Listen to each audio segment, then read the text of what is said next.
الحمد لله رب العالمين والصلاة والسلام على سيد الأنبياء والمرسلين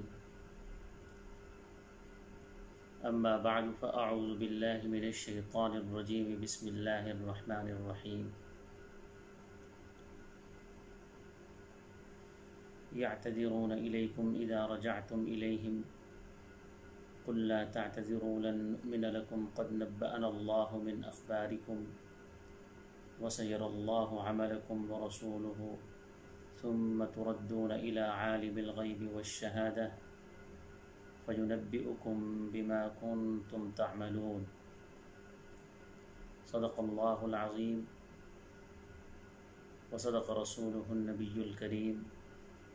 ونحن على ذلك لمن الشاهدين والشاكرين والحمد لله رب العالمين۔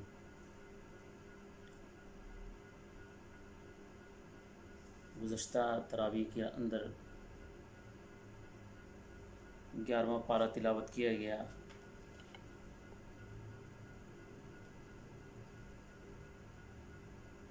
سورۃ توبہ کا یہ بقیہ حصہ اور سورۃ یونس مکمل رات کی تراویح کے اندر تلاوت ہوئی۔ سورۃ توبہ کے پچھلے پارے کے آخری رکوع کے اندر جو آخری آیات ہیں اس میں اللہ تبارک و تعالی نے مخلص اہل ایمان کے علاوہ ان منافقین کا بھی تذکرہ فرمایا تھا جو غزوہ تبوک میں ہیلے بہانے سے مالی وسائل کا بہانہ کر کے سواریوں کا بہانہ کر کے باوجود استطاعت رکھنے کے غزوہ تبوک میں شریک نہیں ہوئے تھے، تو اللہ تبارک و تعالی نے ان منافقین کا تذکرہ فرمایا تھا۔ اس پارے کے شروع کے اندر اللہ تبارک و تعالی ایک غیب سے آپ کو مطلع فرمایا کہ جب آپ واپس آئیں گے تو یہ لوگ ہیلے بہانے کرتے ہوئے جھوٹ بول کر اپنے آپ کو بچانے کی کوشش کریں گے۔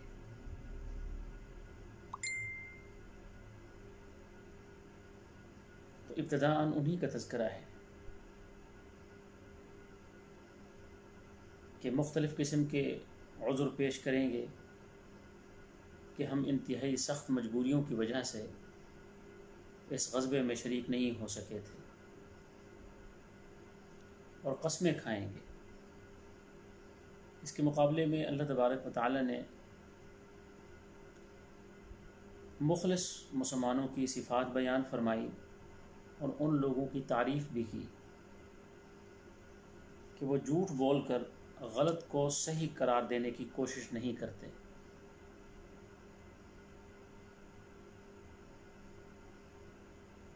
اور اس ضمن میں اللہ تبارک و تعالی نے دو ایسے گروہ ذکر فرمائے۔ ایک وہ جو اللہ کی راہ میں خرچ کرنے کو تاوان سمجھتے ہیں، وَمِنَ الْأَعْرَابِ مَن يَتَّخِذُ مَا يُنْفِقُ مَغْرَمًا، اللہ کے راستے میں خرچ کرنے کو تاوان سمجھتے ہیں۔ اور دوسرے وہ وَمِنَ الْأَعْرَابِ مَن يُؤْمِنُ بِاللَّهِ وَالْيَوْمِ الْآخِرِ وَيَتَّخِذُ مَا يُنْفِقُ قُرُبَاتٍ عِنْدَ اللَّهِ وَصَلَوَاتِ الرَّسُولِ، اور دوسرا یہ وہ گروہ ہے جو اللہ اور اس کے رسول کے راستے میں خرچ کرنے کو اپنے لیے باعث سعادت سمجھتا ہے۔ پھر اگلی رکوع کے اندر اللہ تبارک و تعالی نے ایک مسجد کے متعلق جس کو مسجد زرار کہا گیا اس کے متعلق ارشاد فرمایا والذین اتخذوا مسجدا ضرارا وکفرا وتفریقا بین المؤمنین وارصادا لمن حارب اللہ ورسولہ۔ واقعہ یہ تھا کہ منافقین نے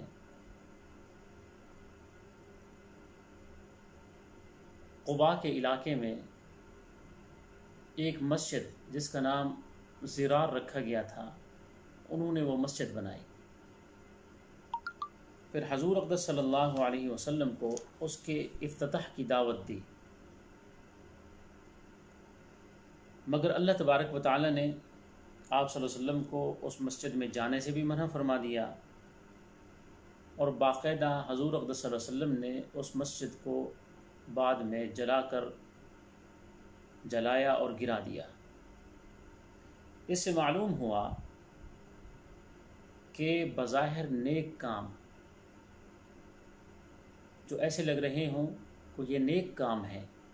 لیکن ان کے پیچھے اگر منفی مقاصد ہوں تو بظاہر نیک لگنے والے کام بھی اللہ کے ہاں قابل قبول نہیں ہوتے، اگر ان کے پیچھے منفی مقاصد ہوں۔ آپ دیکھیں، ایک طرف اللہ کا گھر بنایا گیا تھا اور وہ مسجد تھی، اس کے باوجود بھی کیونکہ ان کے مقاصد اس کے ساتھ جو تھے وہ سارے منفی تھے، وہ مسلمانوں کے درمیان تفرقہ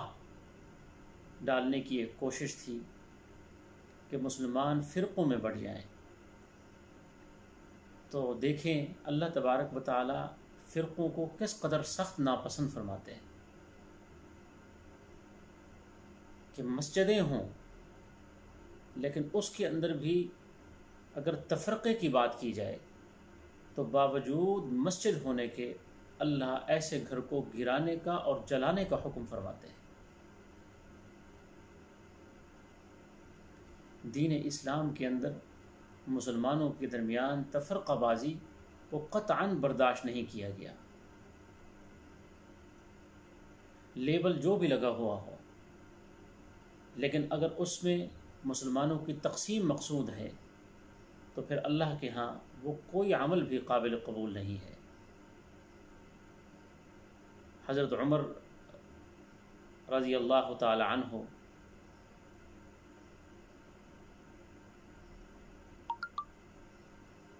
جب آخری وقت ان کا آیا، زخمی حالت میں تھے، تو انہوں نے اپنے بعد مسلمانوں کے لیے خلیفہ منتخب کرنے کے لیے ایک کابینہ تشکیل دی۔ آپ نے فرمایا کہ آپ نے بند کمرے کے اندر بیٹھ کر آپس میں یہ طے کر لینا ہے کہ میرے بعد مسلمانوں کا خلیفہ کون ہوگا۔ اگر تم سارے کسی ایک آدمی پر متفق ہو جاؤ تو ٹھیک ہے، پھر باہر نکل کر اس کا اعلان کر دینا۔ اگر تم میں سے کوئی ایک دو متفق نہ ہوں اور اکثریت ایک طرف رہے اور ایک دو دوسری طرف ہیں، پہلے تو آپ انہیں قائل کریں کہ جو ہماری اکثریت نے جس کو خلیفہ منتخب کر لیا ہے اس ہو جائیں۔ اگر وہ دونوں یا وہ ایک اپنی بات پر بضد ہے تو پھر آپ نے ان کو اسی بند کمرے کے اندر شہید کرنا ہے، قتل کرنا ہے۔ قتل کرنے کے بعد یہیں گڑھا کھود کر یہیں دفن کر دینا ہے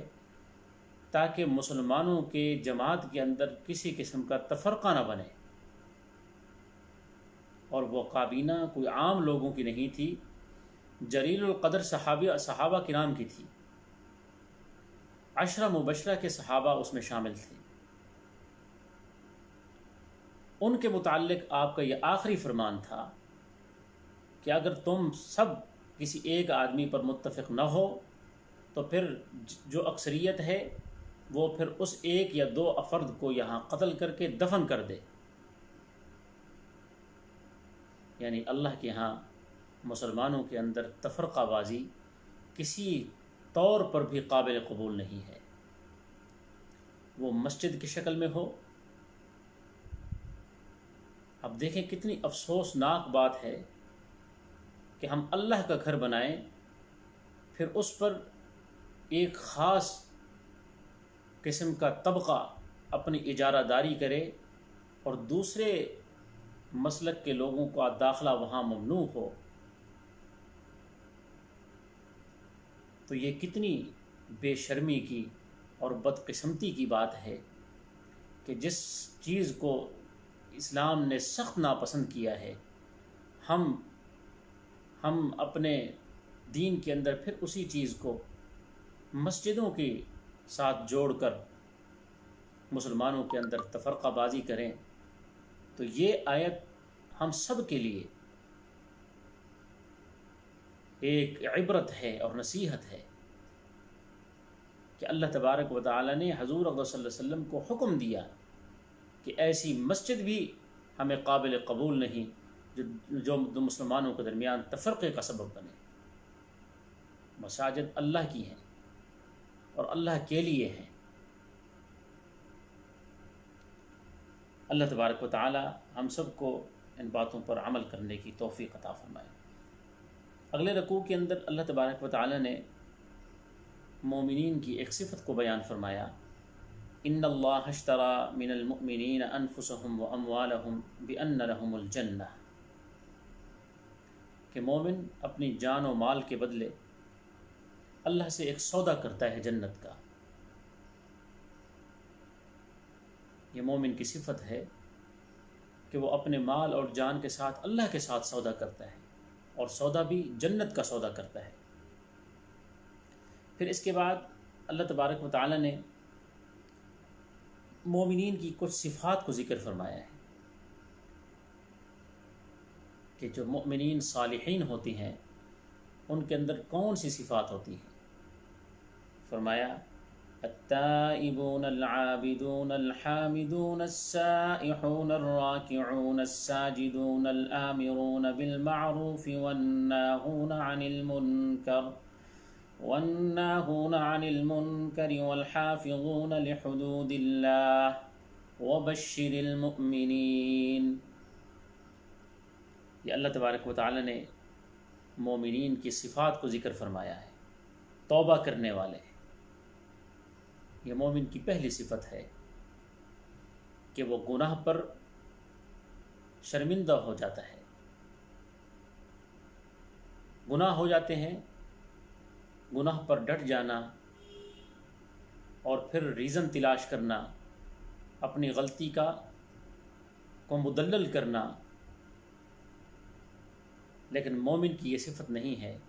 مومن فوراً سر تسلیم خم کرتے ہوئے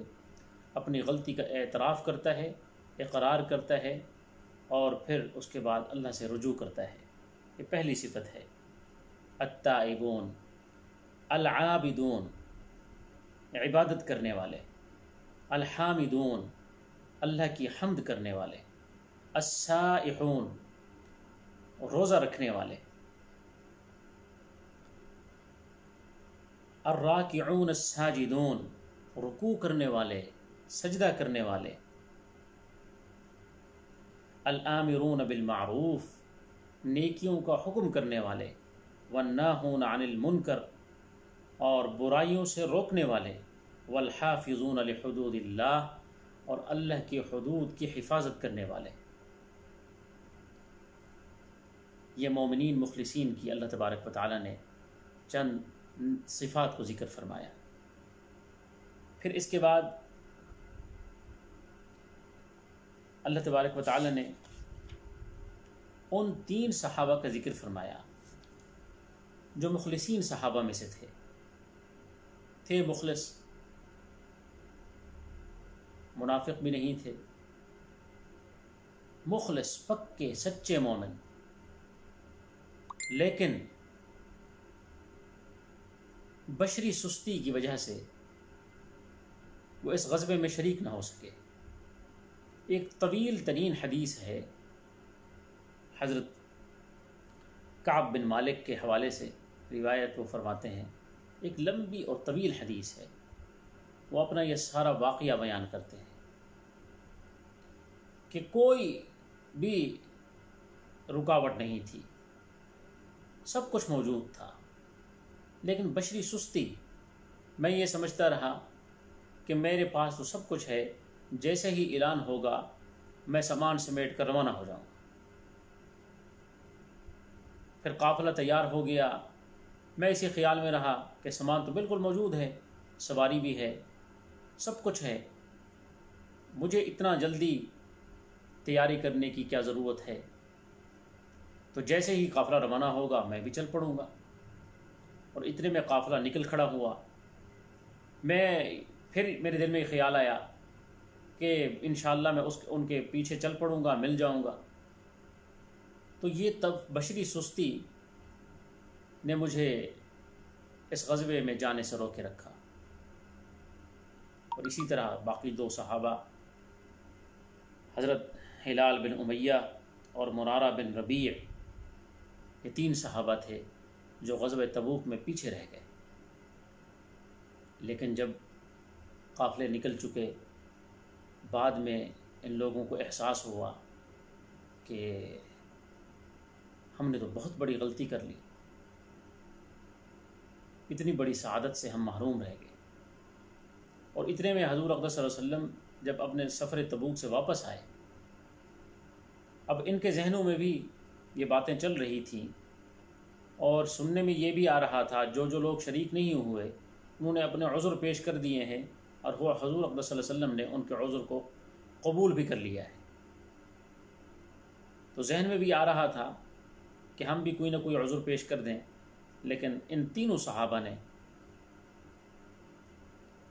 اپنا سچائی کا دامن نہیں چھوڑا، اور کسی قسم کا عذر انہوں نے نہیں بنایا، نہ کوئی بہانہ بنایا، بلکہ سیدھا حضور اقدس صلی اللہ علیہ وسلم کے پاس جا کر حقیقت حال بیان کر دی۔ یا رسول اللہ، کوئی رکاوٹ نہیں تھی، سامان بھی موجود تھا، سواری بھی موجود تھی، سفر خرچ بھی تھا، اور ایسا بھی نہیں کہ پیچھے گھر والے ہمارے جانے کی وجہ سے پریشان ہو جائیں، کچھ بھی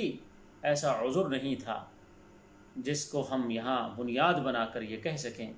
کہ ہمیں اس عذر کی بنیاد پر ہم غزوہ تبوک میں شریک نہ ہو سکے۔ تو اس کے بعد حضور اقدس صلی اللہ علیہ وسلم نے ان 3 صحابہ کرام سے تقریباً 50 دن کا بائیکاٹ فرمایا، ہر قسم کا بائیکاٹ، سوشل بائیکاٹ جسے کہتے ہیں۔ صحابہ نے بات کرنا چھوڑ دی، ملنا جلنا چھوڑ دیا، یہاں تک کہ ان کے اپنے گھر والوں نے بھی اس سوشل بائیکاٹ کا احترام کرتے ہوئے ان سے دوری اختیار کر لی۔ فرماتے ہیں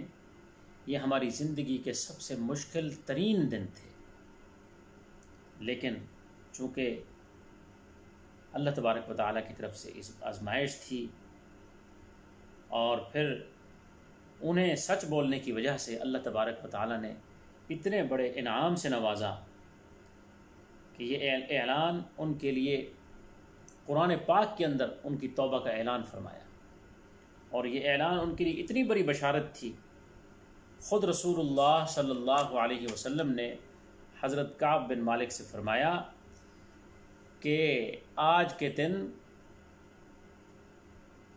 تم ایسے ہو گئے ہو جیسا کہ صاف ستھرے جیسا تمہیں تمہاری ماں نے جنا تھا، اور آج سے زیادہ بہتر اور مبارک دن تمہاری زندگی میں پہلے کبھی نہیں آیا تھا۔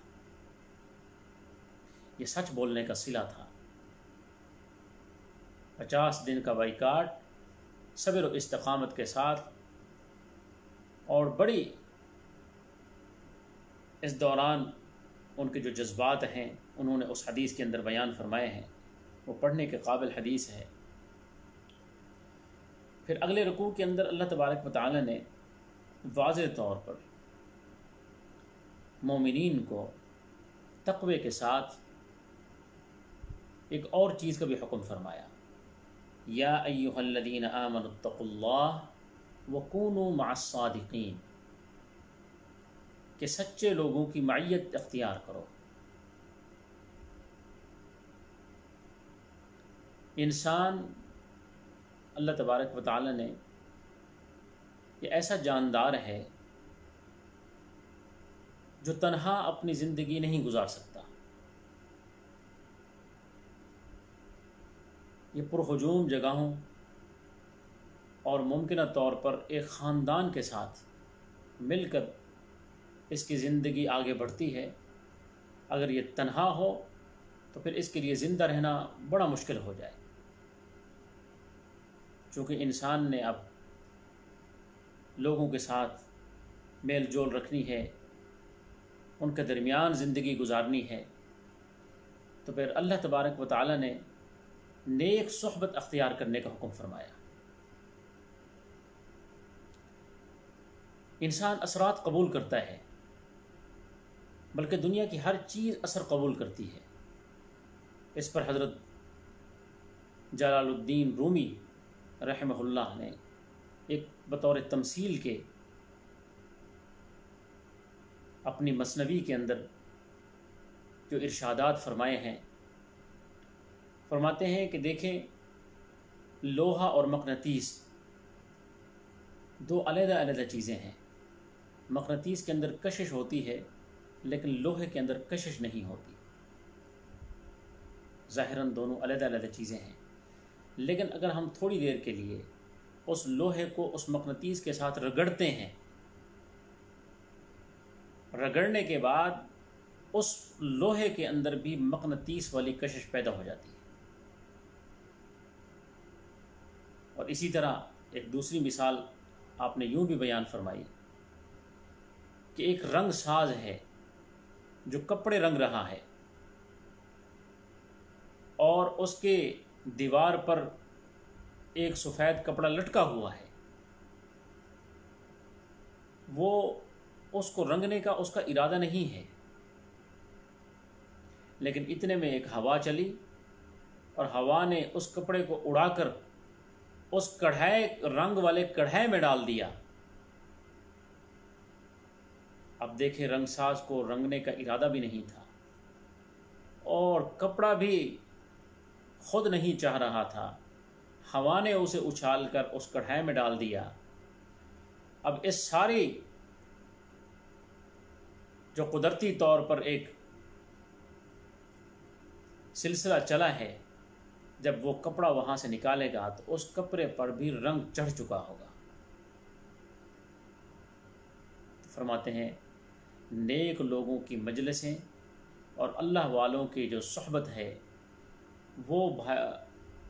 جو آدمی اس میں بلا ارادہ بھی جائے، بطور گزرگاہ کے اس در و دیوار کو، اس دروازے کو گزرگاہ کے طور پر استعمال کرتا ہے، جہاں نیک لوگ بیٹھے ہوں، جہاں اچھی باتیں ہو رہی ہوں، تو اللہ تبارک و تعالی ان کا اثر یعنی اس کا رنگ اس پر ضرور چڑھ جاتا ہے. تو اسی وجہ سے اللہ تبارک و تعالی نے نیک لوگوں کی معیت اور صحبت کو اختیار کرنے کا حکم فرمایا. پھر اس کے بعد ایک اہم بات کی بھی رہنمائی فرمائی. وما كان المؤمنون لينفروا كافة فلولا نفر من كل فرقة منهم طائفة ليتفقهوا في الدين ولينذروا قومهم إذا رجعوا إليهم لعلهم يحذرون. یعنی اسلام کو اپنی دعوت کی ابتدا میں جیسے دشمنوں کی طاقت توڑنے کے لیے جہاد کی ضرورت تھی، یوں ہی ان بنیادوں کی بھی ضرورت تھی جس پر اسلامی مملکت کی عمارت کھڑی کی جا سکے. ان اصولوں کی بھی ضرورت تھی.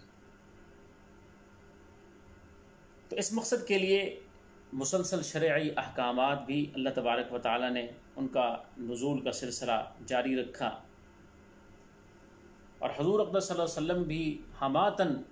مصروف اور مشغول رہے اور ایسی ذہن سازی اور ان کی تربیت فرماتے رہے اپنے صحابہ کرام کی، جو مستقبل میں مدرس، مربی، معلم، قاضی، حاکم، عامل اور منتظم بن سکیں. تو اسی وجہ سے اللہ تبارک و تعالیٰ نے باقاعدہ حکم نازل فرمایا کہ مسلمانوں کی بعض تعداد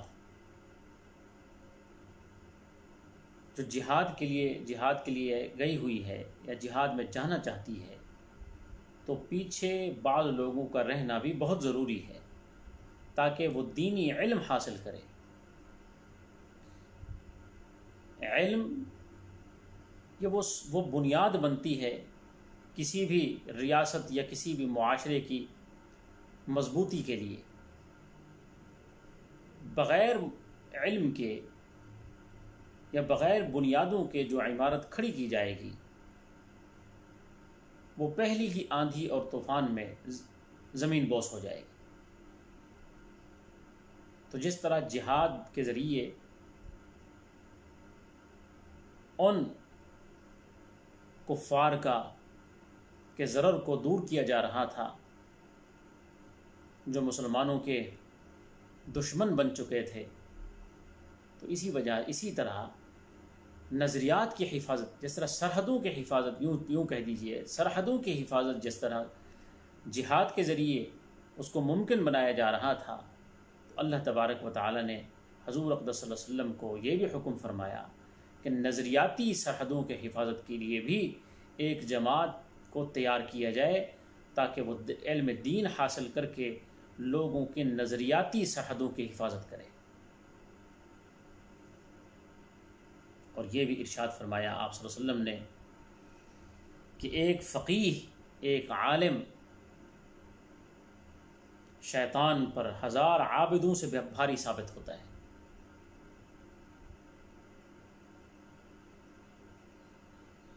عابد 1000 عابد ہوں اور دوسری طرف ایک عالم اور فقیہ ہو، تو اللہ تبارک و تعالی شیطان پر ایک فقیہ زیادہ بھاری پڑتا ہے 1000 عابدوں سے۔ حضور اقدس صلی اللہ علیہ وسلم کی اس سورت کے آخری آیات میں 2 عجیب صفتیں اللہ تبارک و تعالی نے حضور اقدس صلی اللہ علیہ وسلم کی بیان فرمائی، اور یہ ایسی عجیب صفتیں ہیں۔ حضرت ابن عباس رضی اللہ تعالی عنہ کا قول ہے کہ اللہ تعالیٰ نے یہ 2 نام اپنے ناموں میں سے، اپنے صفاتی ناموں میں سے جو حضور اقدس صلی اللہ علیہ وسلم کو عطا فرمائے اور کسی کو بھی عطا نہیں فرمائے۔ حریص علیکم بالمؤمنین رؤوف الرحیم، کہ یہ مومنین پر حریص بھی ہیں اور ان کے لیے رؤوف الرحیم بھی ہیں۔ یہ 2 صفتیں اللہ کے صفاتی ناموں میں سے ہیں، اور اللہ تبارک و تعالی نے حضور اقدس صلی اللہ علیہ وسلم کے بھی یہ 2 صفتیں یا 2 صفاتی نام یہاں بیان فرمائے، یعنی آپ بھی رؤوف الرحیم ہیں۔ آخر میں بہترین دعا ہے اور ہر مومن کا یہ وظیفہ بھی ہے، فَإِن تَوَلَّوْا فَقُلْ حَسْبِيَ اللَّهُ لَا إِلَٰهَ إِلَّا هُوَ عَلَيْهِ تَوَكَّلْتُ وَهُوَ رَبُّ الْعَرْشِ الْعَظِيمِ۔ حَسْبِيَ اللَّهُ لَا إِلَٰهَ إِلَّا هُوَ عَلَيْهِ تَوَكَّلْتُ وَهُوَ رَبُّ الْعَرْشِ الْعَظِيمِ۔ یہ مومن کو اس آیت کا وظیفہ بنا لینا چاہیے۔ یہ ایک بہترین آیت ہے، اور اس کی فضیلتوں میں سے ایک فضیلت یہ بھی ہے، ہر مسئلے کا حل اگر انسان چاہتا ہے تو اسی آیت کا ورد رکھے۔ جب کوئی آدمی ستائے تو پھر اس کے جواب میں یہی آیت پڑھ لے۔ تو مفسرین لکھتے ہیں ایسا سمجھے گویا کہ اس نے مقدمہ اللہ کی دربار میں رکھ دیا ہے، یا اللہ کی دربار میں مقدمہ پیش کرنے کا ایک قانونی الفاظ ہیں۔ یہ وہ دستاویز ہیں جن کے ذریعے ہم اپنا مقدمہ اللہ کے دربار میں پیش کرتے ہیں۔ یہ وہ قانونی الفاظ ہیں۔ جب کوئی آدمی کسی کو ستائے تو اس کے جواب میں اگر وہ یہ کہہ دے حسبی اللہ لا الہ الا ہو علیہ توکلت وہو رب العرش العظیم، تو پھر فرماتے ہیں اس کی طرف سے پھر اللہ اس کو کافی ہو جاتے ہیں۔ پھر اس کے بعد سورۃ یونس ہے یہ سورۃ یونس یہ بھی مکی ہے، اس کی 109 آیات ہیں، 11 رکوع ہیں، اور وجہ تسمیہ اس کی یہ ہے کہ اس میں حضرت یونس علیہ السلام کا تذکرہ ہے اور ان کی قوم کا قصہ مذکور ہے، اس لیے اس سورت کو سورۃ یونس، حضرت یونس کے نام پر اس کو سورۃ یونس کہا گیا ہے۔ اس سورت کے اندر بھی ایمان کے بنیادی ارکان، عقائد، بالخصوص قرآن کریم کی بحث کی گئی ہے۔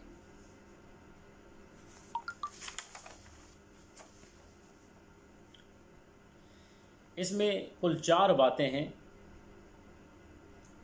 توحید کے متعلق، رسالت کے متعلق، قیامت کے متعلق اور قرآن کی عظمت کے متعلق۔ سب سے پہلے قرآن کی عظمت، الف لام را تلک آیات الکتاب الحکیم۔ قرآن کی عظمت بیان کرتے ہوئے فرمایا یہ کتاب حکیم ہے، حکمت سے بھری ہوئی ہے۔ حکمت اور حکیم، حکیم اس ذات کو کہتے ہیں جس کی زبان اطہر سے انسانوں کی بھلائی کی باتیں اور نفع کی باتیں اس کی زبان اطہر سے نکلیں، اور وہی رہنمائی موجود ہو جو انسانوں کی بھلائی کا سبب بنے۔ اور حکیم ذات سے کسی قبیح حکم کا ہونا محال ہے۔ اور جب قرآن پاک کو حکیم کہا گیا تو معلوم ہوا قرآن پاک ایسی کتاب ہے جس میں کوئی ایسا حکم ہو ہی نہیں سکتا جو قبیح ہو۔ قبیح سے مراد یہ ہے جس کو انسانی فطرت ناپسند کرتی ہو، جس کو سلیم الطبع آدمی اس کام کو کرنے سے کتراتے ہوں۔ تو قرآن پاک کے اندر بلکہ پورے دین اسلام کے اندر نہ ایسا کوئی حکم موجود ہے اور نہ کبھی قیامت تک ایسا کوئی حکم دکھلا سکتا ہے جس سے انسانی فطرت کراہت کرتی ہو یا انسانی فطرت کو وہ ناپسند ہو، بلکہ دین اسلام کی یہ خاصیت ہے اللہ نے جو بھی احکامات دیے ہیں وہ عین انسانی فطرت کے مطابق ہیں۔ انسانی فطرت جس طرح چاہتی ہے قرآن پاک نے کے اندر بالکل بعینہ اور دین اسلام کے اندر وہی احکامات ہیں۔ اسی لیے تو بعض مفسرین یہاں تک لکھتے ہیں ایک سلیم الطبع آدمی اور مکمل عقل رکھنے والا انسان ایک ایسی جنگل میں وہ زندگی گزار رہا ہے جہاں اس کے پاس دین اسلام کا پیغام نہیں پہنچا، دنیا و ما فیہا سے بے خبر ایک جزیرے میں، لیکن اللہ نے اس کی فطرت کو سلیم بنایا ہے، سلیم الطبع ہے، سلیم الفطرت ہے۔ تو کہتے ہیں وہ انسان بعین ہی عبادتوں کو، چند ایک عبادتوں کے جو شکلیں ہیں ان کو چھوڑ کر اس کی باقی زندگی پوری کی پوری ایک اسلامی نمونہ دکھائی دے گی۔ مطلب یہ ہے کہ وہ فطرتاً کسی کو نقصان پہنچانا نہیں چاہے گا، اس کی فطرت اس چیز کو ناپسند کرے گی کہ میں کسی کو نقصان دوں۔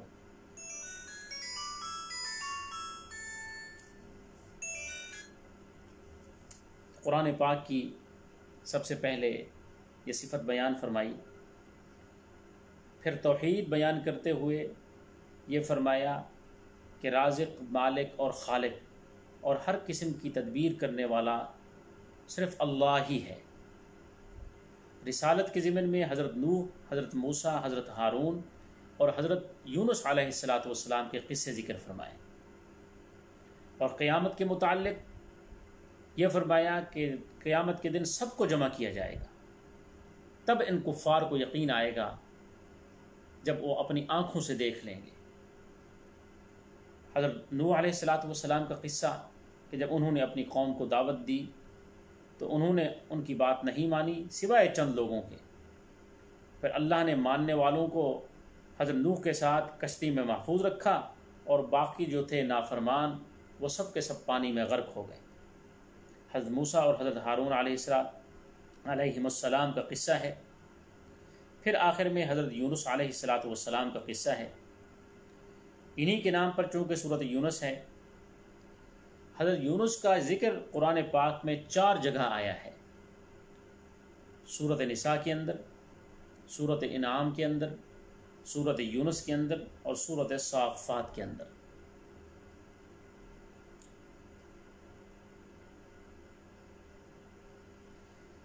اور حضرت یونس علیہ السلام کے واقعے کے 2 رخ ہیں، ایک ان کا مچھلی کے پیٹ میں جانا، جس کا تفصیلی ذکر پھر آگے سورۃ صافات کے اندر آئے گا، اور دوسرا ان کی قوم کا ان کی غیر موجودگی میں توبہ و استغفار کرنا۔ سورۃ یونس میں اسی کی طرف اشارہ موجود ہے۔ قصہ یوں تھا کہ حضرت یونس علیہ السلام جب اپنی قوم سے مایوس ہو گئے اور کچھ انہوں نے علامات دیکھ لیے جس سے ان کو لگا کہ اللہ کے عذاب کا وقت اب آن پہنچا ہے،